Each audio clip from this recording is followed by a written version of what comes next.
Olá!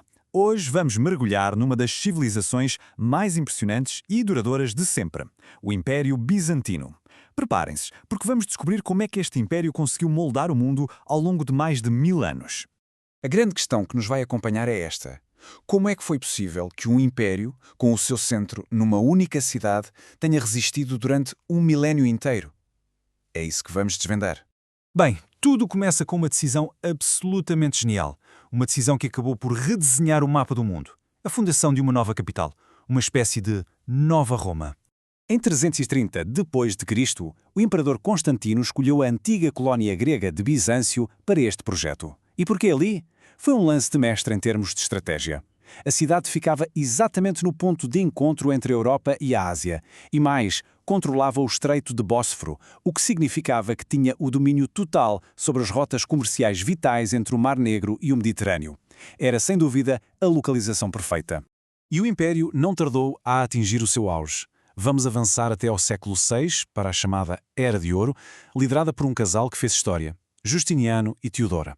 Esqueçam os casais reais tradicionais. Justiniano era o estratega militar e o legislador, com uma ambição enorme de restaurar a antiga glória de Roma. E ao seu lado, Teodora. Ela não era apenas a imperatriz, era a sua principal conselheira e uma verdadeira reformadora social. Sempre a lutar pelos direitos das mulheres e dos mais desfavorecidos. Juntos, era uma força imparável. Uma das maiores heranças de Justiniano foi, sem dúvida, o Corpus Juris Civilis. O que é que isto quer dizer? Basicamente, ele pegou em centenas de anos de leis romanas, que era uma confusão cheia de contradições, e organizou tudo num código legal único, claro e coerente. E o mais incrível é que este trabalho monumental tornou-se a base para muitos dos sistemas de leis que existem hoje no mundo. E claro, esta Era de Ouro também se refletiu na arquitetura. A Basílica de Santa Sofia é o exemplo perfeito. A sua cúpula gigantesca erguia-se a 55 metros do chão. Para se ter uma ideia, é quase a altura de um prédio de 20 andares.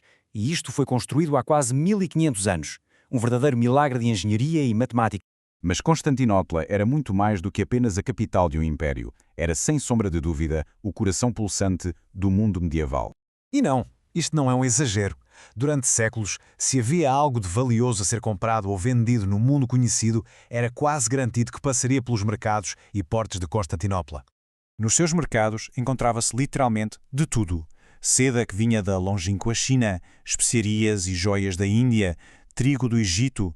A economia era tão forte que a sua moeda de ouro, o soldo, era o padrão internacional. Era como o dólar ou o euro da altura, aceito e respeitado em todo o lado. Ora, para proteger toda esta riqueza, os bizantinos tinham uma carta na manga: o fogo grego. Pensem nisto. Era uma arma secreta, uma substância líquida que era projetada contra os navios inimigos e que continuava a arder, mesmo em cima da água. A sua fórmula era um dos segredos de Estado mais bem guardados da história. E aqui temos um dos legados mais importantes de Bizâncio. Enquanto a Europa Ocidental passava por um período mais conturbado e muito conhecimento antigo se perdia, em Constantinopla os escribas e estudiosos faziam exatamente o oposto. Copiavam, estudavam e preservavam as grandes obras dos filósofos e escritores da Grécia e Roma antigas. No fundo, foram os guardiões da sabedoria clássica. E onde é que acontecia a vida social da cidade? Bem, o ponto de encontro de toda a gente era o hipódromo. Mas isto era muito mais do que um simples estádio. Era o epicentro da vida social e muitas vezes política de Constantinopla. O grande evento eram as corridas de bigas. E as pessoas eram fanáticas pelas suas equipas, divididas principalmente entre duas fações, os azuis e os verdes. Mas atenção, isto ia muito para além do desporto. Estas fações funcionavam quase como partidos políticos, com um poder tão grande que conseguiam influenciar imperadores e até mesmo iniciar revoltas. Então, a pergunta que se impõe é: como é que esta cidade fabulosa se conseguiu proteger durante tanto tempo? A resposta está gravada em pedra: as suas lendárias muralhas de Teodósio. Isto não era só uma muralha, era um sistema de defesa em 3 camadas, absolutamente genial. Primeiro, um fosso gigante e profundo. A seguir, uma muralha exterior mais baixa. E por fim, a muralha principal, uma barreira maciça com quase 14 metros de altura, reforçada por centenas de torres. Durante 1000 anos, este sistema repeliu praticamente todos os ataques. Mas, como sabemos, nada dura para sempre. Depois de um milénio de poder e glória, o Império começou a mostrar sinais de fraqueza, entrando num longo e doloroso declínio. O golpe mais duro veio de onde menos se esperava. Em 1204, os cavaleiros da Quarta Cruzada, que em teoria eram aliados, traíram a confiança e saquearam brutalmente a cidade. Foi um golpe devastador. Embora os bizantinos tenham conseguido recuperar Constantinopla mais tarde, o Império nunca mais foi o mesmo, ficando fatalmente enfraquecido e abrindo caminho para a queda final em 1453. A batalha final foi, na verdade, um confronto entre duas eras. De um lado, as muralhas medievais que tinham aguentado tudo durante séculos. Do outro, uma nova e terrível tecnologia militar. Os canhões gigantes do Império Otomano que bombardearam as defesas sem parar.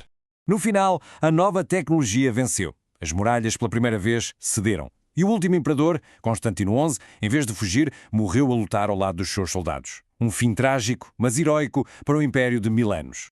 E isto leva-nos à nossa pergunta final. Depois de tudo o que vimos, qual terá sido o maior legado que o Império Bizantino deixou ao mundo? Foram as suas leis, que ainda hoje nos influenciam? A sua arte, deslumbrante?